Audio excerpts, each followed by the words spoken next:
Thanks, Brian, and thanks for letting me come down to present today. I hope there will be some critical thinking content to satisfy those people who come here for critical thinking. So good evening, everyone, and thanks all for coming yourselves.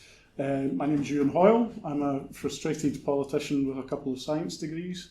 I think having science degrees kind of leads to frustration in politics, because politicians rarely do anything that makes logical sense based on empirical evidence. I was myself a kind of Liberal Democrat in Glasgow until a couple of years ago, kind of dutifully putting myself up for elections and going to their conferences and campaigning in their target seats, etc., etc. That was all until they basically chucked me under a bus for suggesting that religious segregation in education was a bad idea. So I'm here talking to you tonight because I couldn't stay away from politics after leaving the Lib Dems. Having seen how things were done from inside a major political party, I knew that progressive politicians were going to basically stubbornly keep hammering away at the same old strategies and would keep failing the British population. So I couldn't sit back and let that happen, so I set about investigating the notion of progressive alliances, stand-aside pacts and the like, and how these things could actually work in practice. I did all this in the hope that there was a rational, logical approach to first-past-the-post elections that progressive parties could deploy in order to better achieve their desired outcomes. So you'll be delighted to know that there is a rational, logical approach to our first-past-the-post electoral system that can indeed be deployed for the next election. You'll also be happy to know that it doesn't require the action of any of the established stubborn progressive parties in order for it to work. So this strategy requires just one small party without any short-term aspirations towards actually achieving any elected representatives. This party can help the British people rig the next election in favour of democratic reform. So the actions of one small party can basically turn the UK into a progressive democratic European country for the foreseeable future, or at least that's the hope. So of course it will be a whole lot easier to achieve this transformation if other parties join in with the strategy, and I would implore them to open their minds to first past the post's vulnerabilities and to ruthlessly exploit them. Okay, so tonight I'll run through how this can all happen. I'll give you a short history of vote splitting and stand-aside pacts. I'll run through the evidence in favour of stand-aside pacts. I'll run through the modelling I've done for deliberate progressive vote splitting, and then I'll run you through the politics of it all. If political parties were rational actors, wouldn't that be a great thing? What should the response to this analysis be?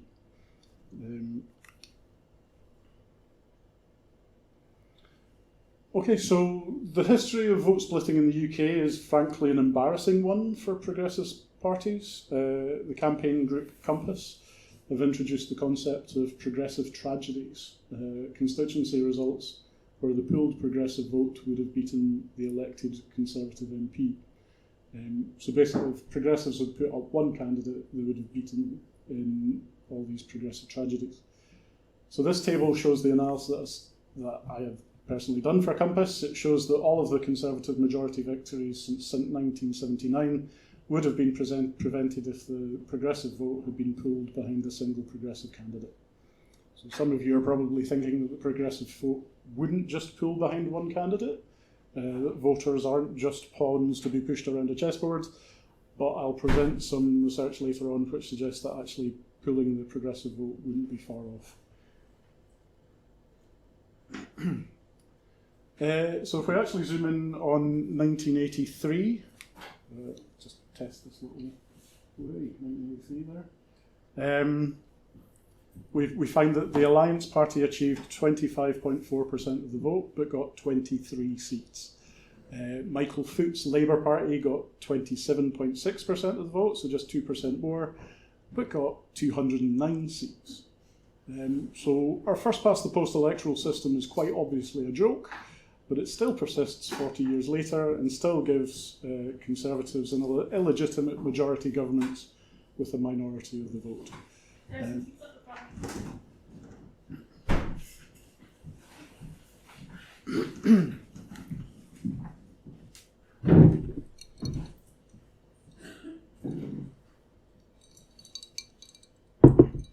So you'll see in the rest of the table that the better the Junior Progressive Party does, the Lib Dems Alliance or Liberals way back when, the better they do, the greater the number of progressive tragedies, and the greater the risk of an illegitimate Tory majority. So this all feeds into the undemocratic narrative that if you vote Lib Dem, you get a Conservative government. But it is certainly the case that if the Lib Dems gain support across the country, rather than just in their specific targets, then it makes it much harder for Labour to win seats from the Conservatives. Okay, so this is another bit of work that I put together showing the pooled progressive vote versus the pooled right-wing vote. So we can see that all elections since the war should have resulted in progressive majorities except 2015. So Thatcher was an illegitimate Prime Minister in this bit here, which is a tragic thing to say. As were Boris Johnson and Liz Truss up in that bit there. So the Conservatives are only really able to govern because they have united the political right into their party. They have their differences, but the pursuit of power is more important to them than those differences amongst themselves. So they stay together and they win. It's important at this point to point out that vote splitting can be enormously successful. The only point in this graph where the right outpolled progressives was in 2015. There. This was UKIP's political high point. They achieved 12.6% of the vote, and for the first time in living memory, threatened the Conservatives with splitting the right. This threat then gained them a referendum on EU membership. The Conservatives hoped they could put UKIP's only campaigning issue to bed and get them to shut up and go away. Instead, vote splitting had allowed a small party to very quickly achieve their only goal. Can other small parties learn from this story? Of course they can, and more of that later.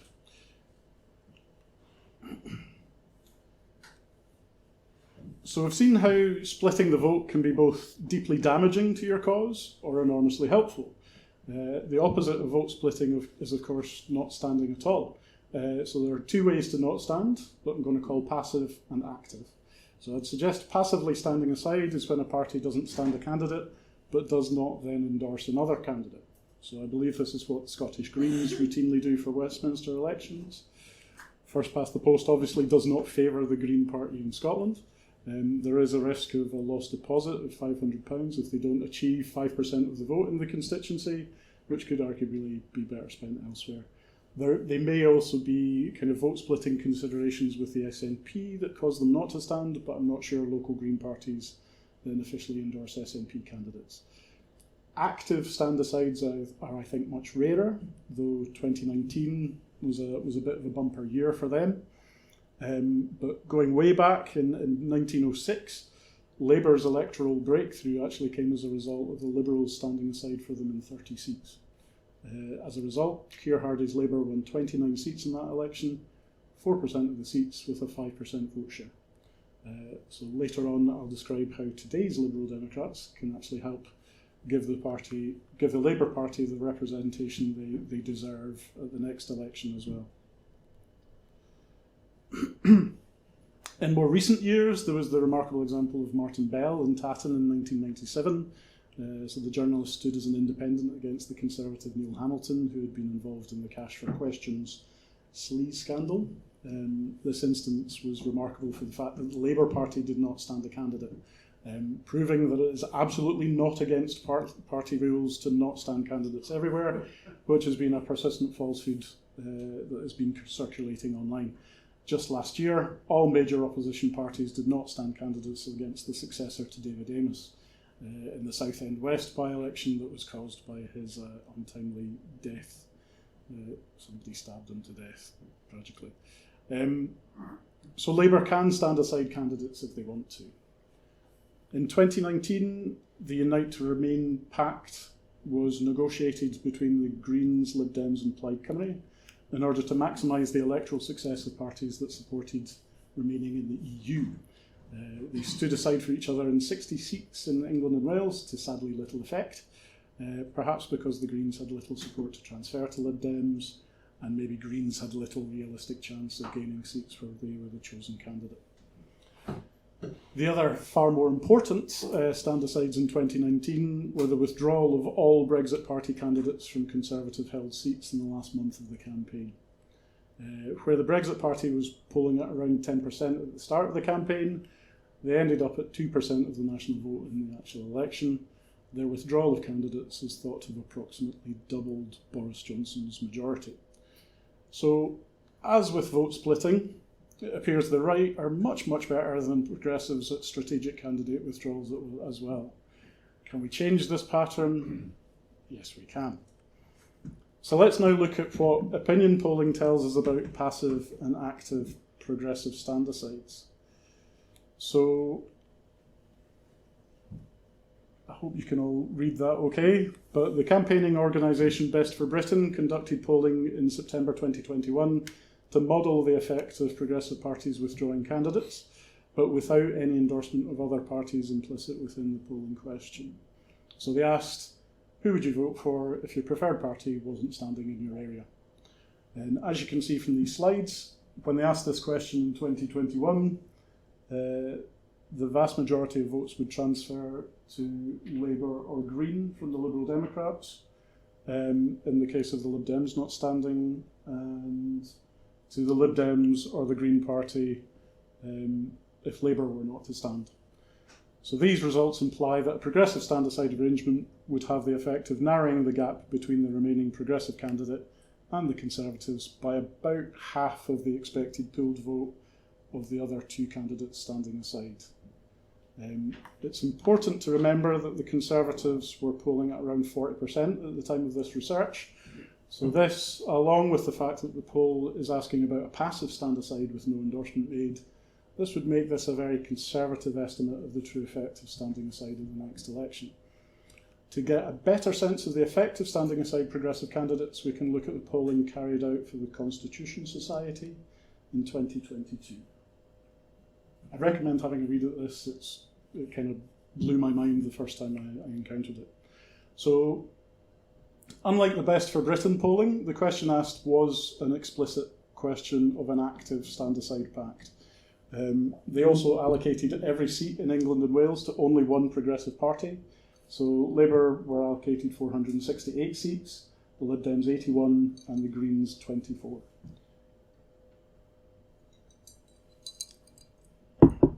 For voters in the 468 seats selected for Labour candidates, the question was, so suppose at the next general election that all the usual political parties are standing in your seat except that the Liberal Democrats and the Greens have agreed not to stand and are asking their supporters to vote Labour. Which party, if any, would you vote for in this general election?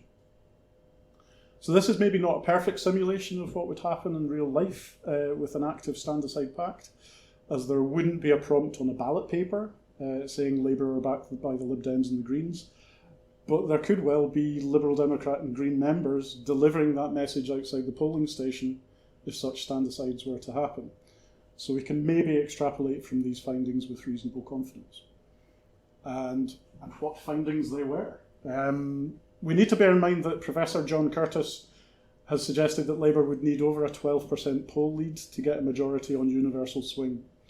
So this Constitution Society poll was conducted when Labour had about a 5% poll lead, and showed that a full progressive stand-aside pact would cause the Conservatives to lose 264 seats and for Labour to have a 156 seat majority.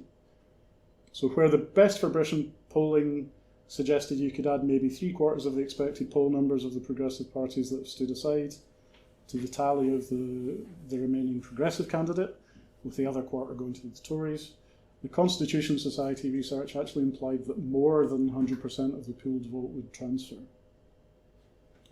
And if you think about it, you can maybe understand why.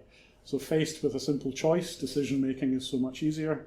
And if you consider floating voters who make up their mind at the last minute, then surely a candidate backed by 3 parties is going to be an attractive prospect.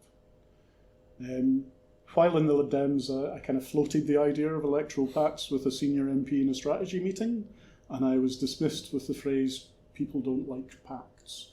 I would suggest that they actually really fucking do like pacts, and you should give them a try. The thing is, I don't myself really like this pact. I'm a supporter of proportional representation. This result is not proportional, far from it. I mean, it's not democracy. This is actually a massive curtailment of voter choice to have only one progressive candidate in all the seats in the country. I also look at the Labour Party's agenda under Keir Starmer, sorry I'm going to get political here, promising to make Brexit work, his long-standing views against proportional representation, his refusal to work with other parties, his refusal to countenance diversity of opinion within his own party, and recently his rejection of the Scottish Government's ambitious drug policy reform agenda, and his promise to keep the two-child benefit cap. So I look at what Keir Starmer is saying, and I really don't want this kind of massive map of red. So progressives need to ask themselves, can we actually cooperate with stand-asides to ensure that we get the Tories out, while deploying another strategy entirely to stop this map turning red? Can we turn our support for proportional representation into a strategy for actual proportional representation even before we achieve electoral reform that has kind of proportional representation kind of locked in? So for this, we need to go back to vote splitting. So the very thing that has been holding progressives back for decades. Can we now turn it against the Labour Party in order to put pressure on the issues that I've mentioned, on Europe, on electoral reform, drugs, progressive cooperation, and on all manner of other issues where Keir Starmer is leading Labour off course? Can we safely stop them getting a majority so that they have to work with progressives with a more progressive agenda?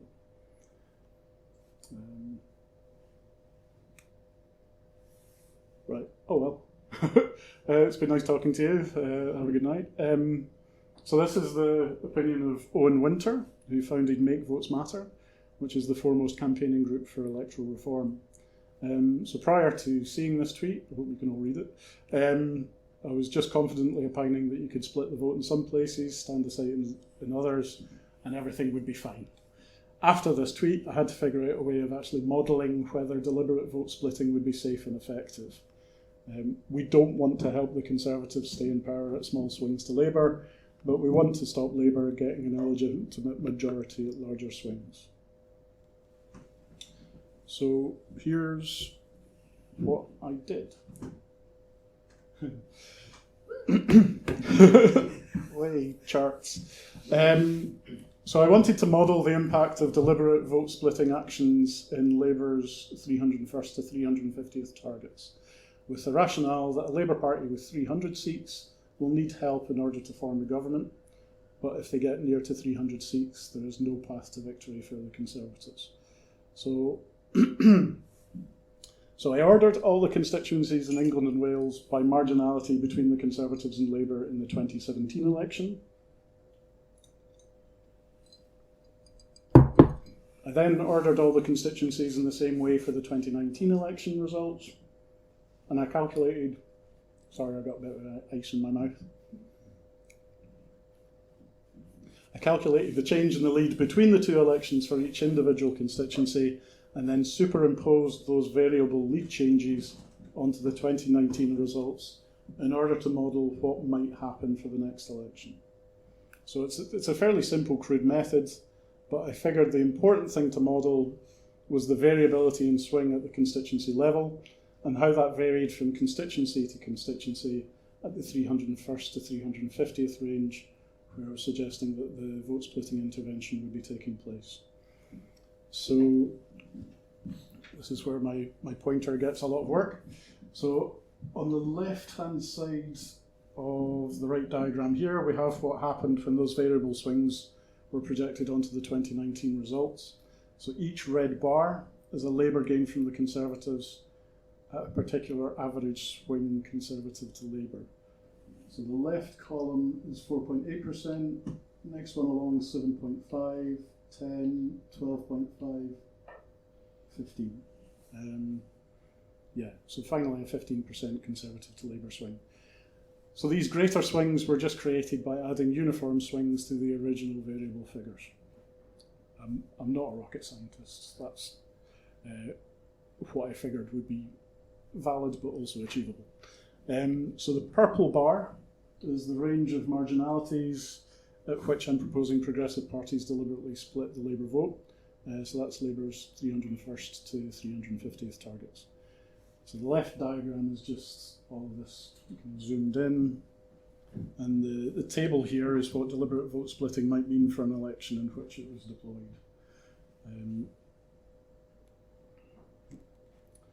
So this vote split swing, that's the swing to vote splitting progressive parties from Labour.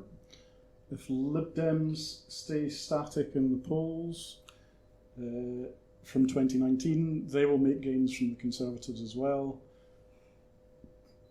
These numbers are the number of seats that would not be won by Labour because of the vote splitting actions. These numbers here, they're the Conservative and Labour seat numbers if there were no vote splitting or stand aside actions. So as you can see, with a small 4.8% swing to Labour, we might expect even a large vote splitting effect to only stop Labour winning one or two Conservative seats. As the swing to Labour grows, the effect of the vote splitting grows until, even with a 15% swing to Labour, a 15% swing from Labour to vote splitters might bring Labour back short of a majority from otherwise having a majority of around 45 to 50. So around the 10 to 15% kind of swing to Labour mark is where you can really see the potential for vote splitting to have its effect. So additionally on this chart, this orange bar is where I'm suggesting that Greens and Lib Dems stand aside for Labour. And the orange numbers are the numbers of extra seats that would be won by Labour if progressive votes kind of transferred 100% to them from Lib Dems and Greens. So as you can see, all of these swings from Conservative to Labour, the combined action of vote splitting and stand-asides are pushing the election result closer to that identified sweet spot for a Labour-led coalition government with Labour around 300 seats. So even without stand-asides, I think you can certainly make the argument that vote splitting is a safe and effective strategy for improving the proportionality of representation and improving the likelihood of electoral reform, a return to the single market, and other progressive priorities that a Labour majority government has said it will not deliver. With stand-asides and vote splitting working together, each work as insurance for the other. So vote splitters wouldn't want to allow a Tory government, those standing aside wouldn't want to allow a Labour majority government that otherwise would not have happened. And the beauty of this strategy is the fact that the reciprocity of vote splitting and stand-asides can actually occur within the same party. So you don't have parties kind of having a massive whinge to say, we stood aside for you, why didn't you stand aside for us? Because you can be your own insurance within the same political party. Also, the deficit to democracy of a party withdrawing a candidate can also be countered by the enrichment of democracy in other constituencies where they can campaign like never before in order to split the Labour vote, giving the voters in that constituency opportunities to learn about and support parties which may never have crossed their minds before. So this year is basically how to rig a general election. So this is how the results would look in a Parliament chamber. So this is considering a 15% swing from Labour to vote-splitting parties in the 301st to 350th targets, and 100% transfer of progressive votes to Labour candidates from stood-aside parties in the 251st to 300th targets. So on each of these charts, the darker dots are the results of the strategy. So you've got the couple of seats that would go Tory at the small swings Conservative to Labour, and all these seats that would go Labour that would otherwise have been Tory, you've got all these seats that wouldn't be Labour, the large swing Conservative to Labour, and you've got one seat there that would otherwise have been Conservative.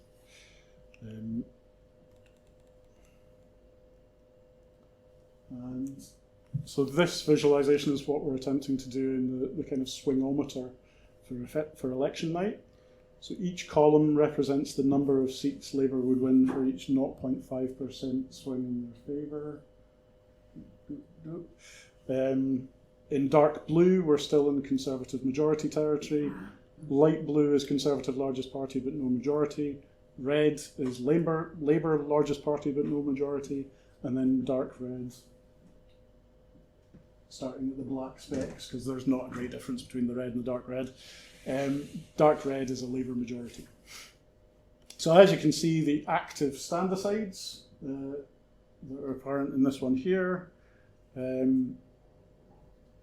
presuming 100% of transfer of support to Labour, they push 50 of these seats towards being more easily won by Labour. The vote splitting then pushes another 50 seats in this direction, further out of reach. So this swingometer shows the effect of just a 5% swing away from Labour to other progressive parties in these 50 seats. In this example, we've enormously expanded the range of Labour leads required for them to be the largest party, but without a majority.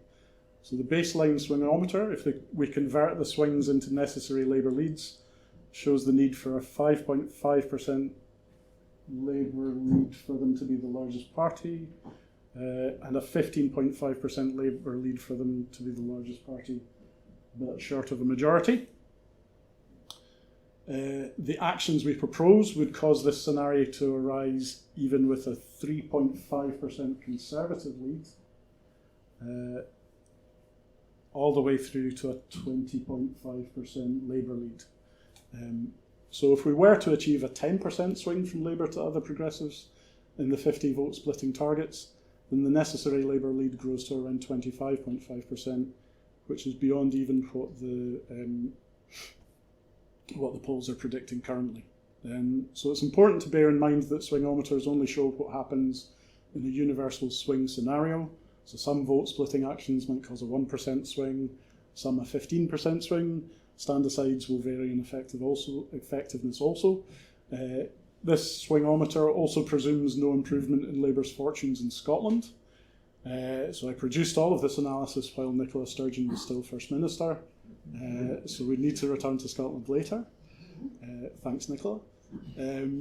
Even with those caveats, I think this swingometer diagram is a fairly kind of neat representation of what progressive election rigging could look like. So before we go on to whether political parties should consider all this, let's ask whether the voters would like it. So polling for Times Radio in May showed that even when Labour were around 45% in the polls at that time, support for a Labour majority was only at 26%. 3 in 10 who said they would support Labour didn't say they wanted a Labour majority. So this suggests that deliberate vote splitters presenting their party as a way to safely prevent a Labour majority could quite easily swing 10 to 15% of all voters away from Labour if they managed to get their message across. Their impact could be even greater as the benefits of a hung parliament get more media coverage over the course of the campaign. So with another question, they probed whether voters thought a hung parliament would be a good thing. And again, you have 31% of Labour voters very amenable to the idea of a hung parliament, with another 22% not sure. And you have commentators like Owen Jones kind of hoping for a hung parliament, and papers like The Guardian in favour of electoral reform, progressive cooperation, and rejoining the EU probably hoping for a hung parliament too. With this vote splitting strategy, we're giving all these voters in these seats who want a hung parliament, who want a coalition government, the opportunity to actively vote with confidence for that outcome. They would be passing up the opportunity to get rid of their local Conservative MP, but they are not Conservatives themselves, so a little self-sacrifice for the greater good shouldn't be too much of an issue. So let's say we have a strategy. How do we get the other parties to play along? What should their considered rational response to all of this be?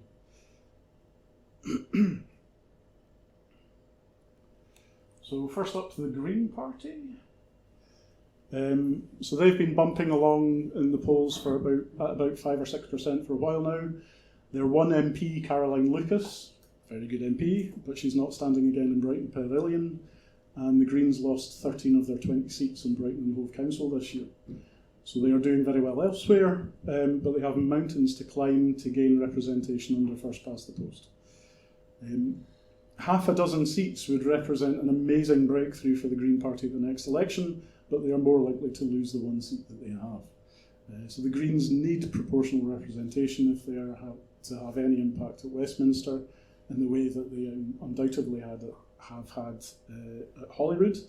So they should absolutely embrace the notion of standing aside and vote splitting that I've laid out. A fantastic election night for the Greens should be 30 seats, not 3. So they need to fight smart for a proportional parliament.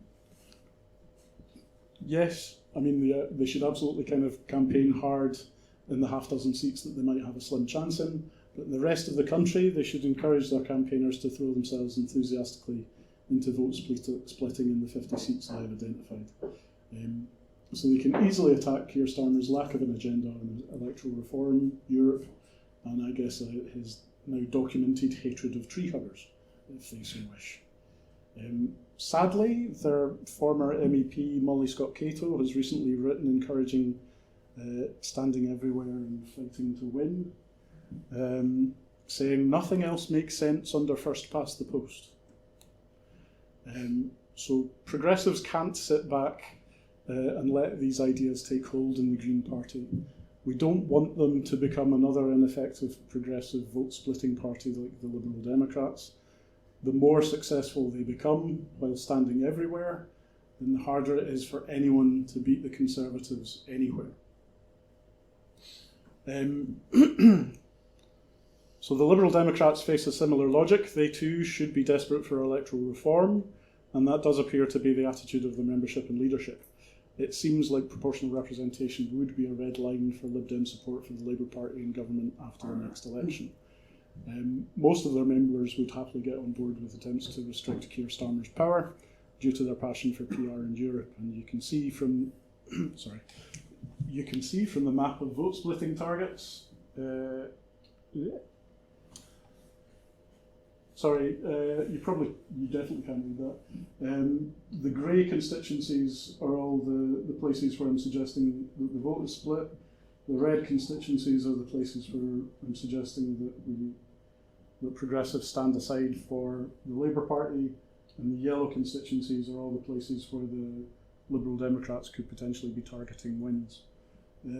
So you can see all the Liberal Democrat stuff is really kind of concentrated in the south and southwest.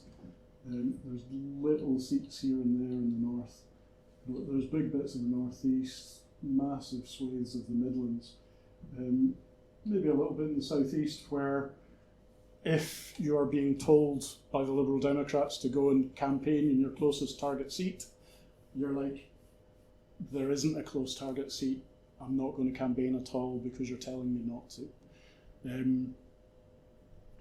So I would suggest from that it would make sense to make yourself useful in an effort that might not increase Lib Dem representation, but that would increase the likelihood of them holding the balance of power by clipping Keir Starmer's wings. As a former Lib Dem, I would also like them to break out of their attempts to be all things to all constituents in the blue wall and announce something genuinely interesting. I think deliberately standing aside candidates to ensure the Tories lose and vote splitting to constrain Labour power would be genuinely interesting to a great many people. It would draw a lot of attention to the importance of electoral reform, and by stopping Keir Starmer's majority, it would likely prove very popular in the blue wall seats that the Lib Dems are actually seeking to contest. Again, there are people in the Lib Dems that insist that they must stand everywhere, and they even passed a conference motion committing the party to do so. People in political parties make some terrible decisions. Okay, so we also have to ask whether Labour could benefit from standing aside candidates in order to help defeat more Conservatives. If Labour's lead narrows in the polls, then they become vulnerable to talk of a coalition of chaos. In 2015, they were absolutely hammered by the Conservatives with rhetoric about them doing deals with the SNP. At the time, the polling indicated that the rest of the UK regarded a Labour-SNP coalition as illegitimate. So that's the percentage of people saying that a Labour-SNP coalition would be illegitimate relative to legitimate. It's only got a narrow lead, kind of legitimate to illegitimate, even in Labour voters. That was polling that was done in 2015. Things may have changed now, but I suspect a lot of people in the rest of the UK would be aghast at the idea of Labour working with the SNP and giving them an independence referendum, that kind of thing, which is not something they're going to do, but it's something that the Conservatives will make hay with anyway, because they lie.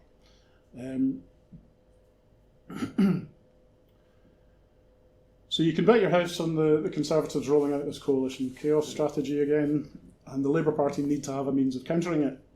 Just saying they won't do deals with the SNP won't cut it against the British right-wing press, so one option that they have is standing aside candidates in multiple Liberal Democrat targets.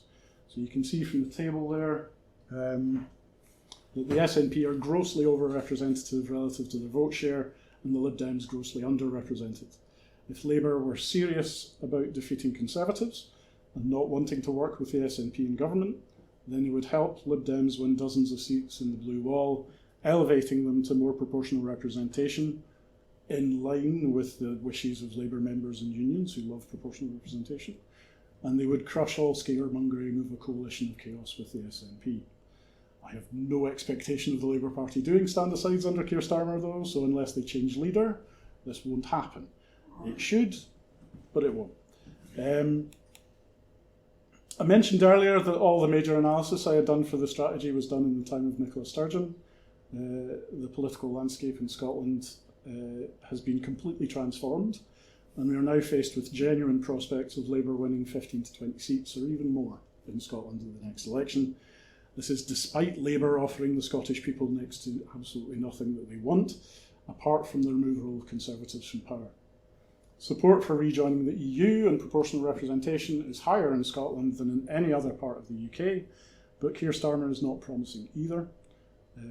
Labour MSPs are additionally despairing at leadership responses to the Scottish drug policy proposals and the two-child benefit cap. So I actually genuinely believe that if Scottish Labour declared independence from Keir Starmer's Labour and promised rejoining the EU, proportional representation, which could prevent all future Conservative majorities, which is a massive driver of the calls for Scottish independence. And if they promise to drag UK Labour in a progressive direction on all manner of other issues, I think an independent Scottish Labour with a progressive agenda could win 40 or 50 seats in Scotland rather than 15 to 20. If Scottish Labour don't join the progressive ranks calling for proportional representation, then progressives have to consider how to stop Labour wins in Scotland, winning Labour that parliamentary majority in the UK as a whole. So if we go back to the vote splitting map, you'll see that there are a few grey constituencies around Glasgow, the Central Belt, Lothians and Fife. So I've highlighted about a dozen where vote splitting could be effective in stopping Labour gains. The Lib Dems will be putting everything into Eastern Bartonshire, Edinburgh West and North East Fife. And the Greens will be splitting the SNP vote more than the Labour vote. So we need a different strategy for Scotland. Maybe the Greens could be persuaded to stand aside and ask supporters to back the SNP in these grey seats, but otherwise we maybe need a new party to help us.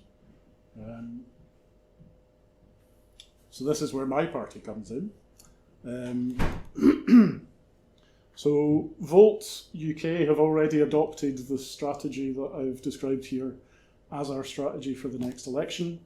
We will seek to stand in all the vote-splitting targets in Scotland and England, and we will be asking our progressive allies to seriously consider standing aside candidates and vote-splitting alongside us.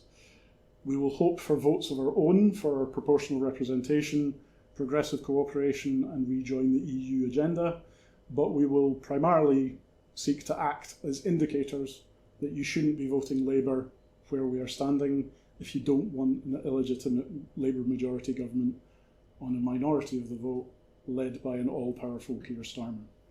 So the first test of this strategy will hopefully come in Rutherglen and Hamilton West later this year. That's if the electorate there make the right call in getting rid of Margaret Ferrier. When we get to the general election, Vote UK will be very well placed to take Labour votes. We strongly believe that Labour are getting all the big calls wrong. On the issues we will be focusing on for our campaign, Labour voters clearly agree with us. The withdrawing candidates question, incidentally, was set by Gina Miller's True and Fair Party in a bit of research that they've done. So they asked, do you believe that Labour and Lib Dems should stand aside in seats they can't win and unite behind candidates who could beat the Conservatives? It's the best polling question that I've actually seen on that subject, and it showed an enormous kind of support amongst Labour supporters for either Labour or the Lib Dems standing aside in favour of the other.